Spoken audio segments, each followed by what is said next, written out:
어느 날 내 통장에 출처를 알 수 없는 수억 원이 갑자기 입금됐다. 사건 반장 가족 여러분은 어떻게 하시겠습니까? 한 40대 남성에게 실제로 일어났던 일입니다. 이 남성은 일단 써버리기로 결심했습니다. 자신이 운영하던 사업체에서 물품 대금과 직원들 임금을 주지 못해서 꽤나 밀려 있었기 때문입니다. 그런데 이 돈, 다른 회사의 한 직원이 잘못 보낸 거였습니다. 수사기관에 신고를 했고 재판에 넘겨진 남성은 실형을 받았습니다. 혐의는 점유 이탈물 횡령죄. 우연히 얻게 된 다른 사람의 재물을 마음대로 가져가거나 써버리면 벌을 받는다는 겁니다. 길거리에 돌아다니던 강아지를 붙잡았던 50대 남성도 바로 이 죄로 처벌받았습니다. 우리 법상 반려동물은 재물로 여겨지기 때문입니다. 주인이 없는 줄 알았다고 끝까지 항변했지만 법원은 징역형을 내렸습니다. 길을 가다가 5만 원짜리 지폐가 바닥에 굴러다니고 있는 걸 봤을 때 이걸 줍는다면 과연 처벌을 받을까요? 갑자기 내게 찾아온 주인 모를 물건, 횡재일까 악재일까? 오늘 사건 엑스파일에서는 점유이탈물 횡령죄에 대해 알아보겠습니다. 저는 이 길바닥에 뭐 이렇게 흘려진 뭐 이렇게 주워본 별로 기억이 없어서 혹시 그런 거 있으시면 좀 뭐 저는 이제 영등포 경찰서로 이제 출퇴근을 했었는데요. 영등포 라인. 영등포 라인 담당이었는데요. 그래요, 그때 그래요. 경찰서 바로 앞 횡단보도에서 신용카드가 떨어져 있는 거예요. 주워서 경찰서에 바로 가져갔죠. 그래서 경찰서에서 이렇게 내가 이거 주웠다, 이걸 좀 해달라 했더니 그랬더니 좀 이렇게 뭐랄까요? 그냥 갑자기 알겠습니다. 그래도 약간 저 눈치를 살펴보더라고요. 누구시냐고. 그래서 저 출입기자예요. 저 출입기자 JTBC 홍지웅입니다. 했더니 알겠습니다. 가보세요 하고 좀 그렇게 말하니까 약간 의심을 좀 벗어나더라고요. 지금 화면에는 안 보이는데 그 양앵커가 재미없는 표정 그릴 때 그 특유의 표정이 있거든요. 아니, 저만 봐가지고 제가 웃음이 터졌습니다. 아니 이거 아무런 임팩트가 없잖아. 아니, 임팩트는 없는데 진짜 그냥 경험이죠. 그냥 소소한 저희 소소한 이야기입니다. 방송에 밝힐 수는 없는. 사실을 얘기했을 뿐입니다. 홍 기자는. 이거 너무 사실만 딱 얘기했을 뿐입니다. 예. 이게 진짜 어디가 진짜 우리 오윤성 교수님 진짜 이 포커페이스의 달인이신데 오 교수님마저도 홍 기자 얘기를 듣더니 얘 뭐지? 약간 이런 표정을. 엄숙해지셨네요. 오 교수님 뭐 그런 경험 없으셨어요? 저는 이제 그 에버랜드에 이제 옛날에 아이들 좀 어렸을 때 거기 극장을 갔는데 현금 포함해서 100만 원이 들어있는 지갑을 주셨어요. 그래서 제가 이제 그 지금 시청자분들께 좀 그 팁을 드리면 그때 만약에 아이들하고 같이 가면 그 돈을 분실물 센터에 맡기는 것을 꼭 자식에게 시키는 거죠. 그거는 아주 좋은 기회예요. 산교육. 예. 그렇게 하면 아이들에게는 아주 깊숙이 머릿속에 이제 들어가니까 뭐 남의 물건에 손대지 말라 이런 얘기를 할 필요가 없고 100번 해봤자 소용없고. 그래서 직접 그 아이로 하여금 거기 가서 신고하는 것을 옆에서 지켜보는 그런 경험이 있는데 그런 것들이 아까 이제 부자 간에 이제 그 절도하고 하는 그쪽은 완전 반대고요. 사실은 보통 일반 그 선량한 시민들은 그렇게 하시는 것이 교육적 효과가 상당히 뛰어나다 이렇게 봅니다. 고로 오윤성 교수님은 선량한 시민이었다 이 얘기를 하시고 싶었던 거군요. 아직까지는 그렇습니다. 그렇습니다. 알겠습니다. 자, 그럼 일단 본론으로 그래도 역시 좀 되게 의미 있는 말씀이긴 했는데 역시 좀 재미는 없었고요. 예. 자, 그런데 통장에 갑자기 3억 원이 들어왔다고 이러면 말이죠.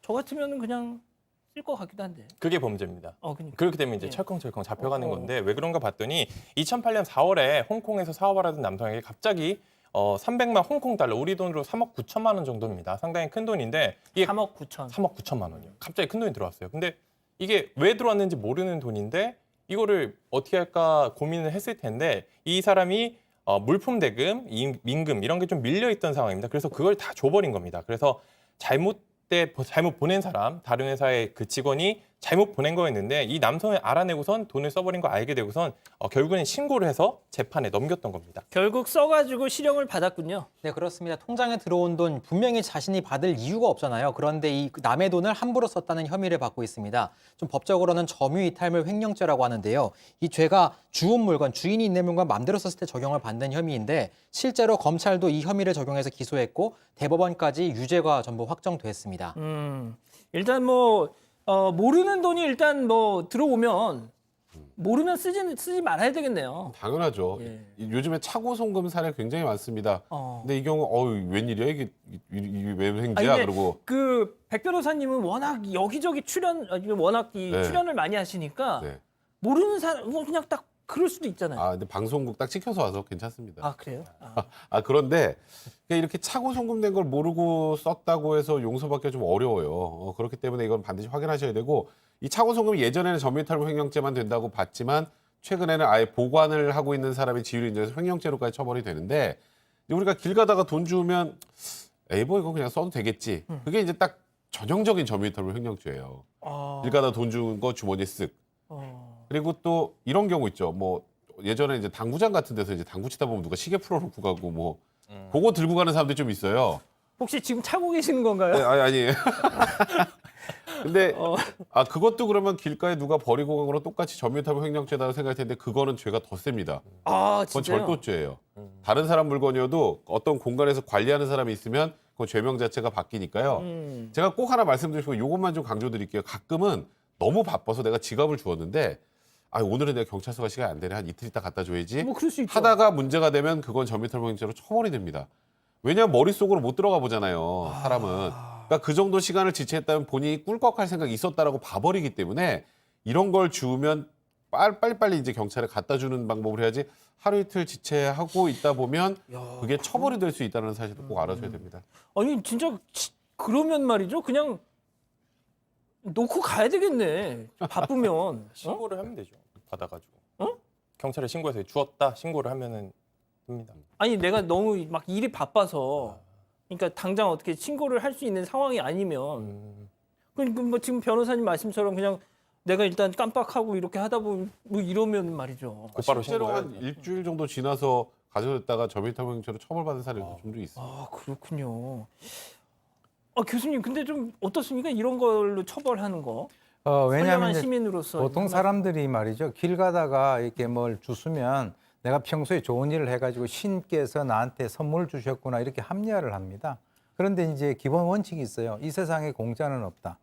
그리고 내 것이 아니면 손을 대지 않는다. 이건데요.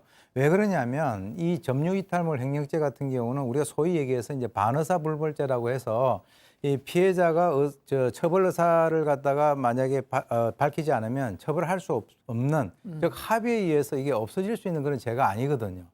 그러니까 이 반의사 불벌죄가 아니기 때문에 일단 문제가 되면 처벌받을 수 있는데 하나 예가 환경미화원이 청소를 하시면서 검은 봉지 안에 있는 돈을 한 500만 원 주셨는데요. 그것을 본인이 갖다 주려고 하고 있는데 바로 그거는 일주일도 안 걸렸어요.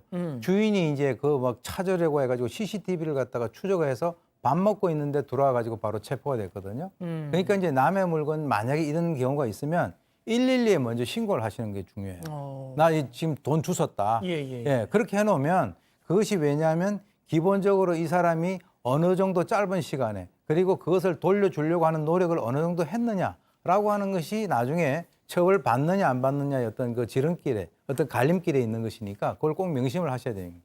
자, 이 기자 그러면은 길거리에 그냥 강아지가 혼자 막 돌아다녀. 그러면서 이쁘다고 그냥 내가 데리고 갔어. 이러면 어떻게 돼요? 주인이 있으면은 처벌받습니다. 왜냐면은 이게 주인이 있을지도 모르고 뭐 목걸이를 했다든가 뭔가 있었겠죠. 근데 실제로 이 비슷한 사건 제가 앞서 설명드렸는데 이 길거리에 다니던 강아지를 데려갔어요. 실제로 데려갔는데 이거를 나중에 주인이 CCTV 확인해 보니까 이 사람이 가졌냐고 찾았습니다. 그럼 돌려주면 되는데 강아지를 건강원에 맡겼어요.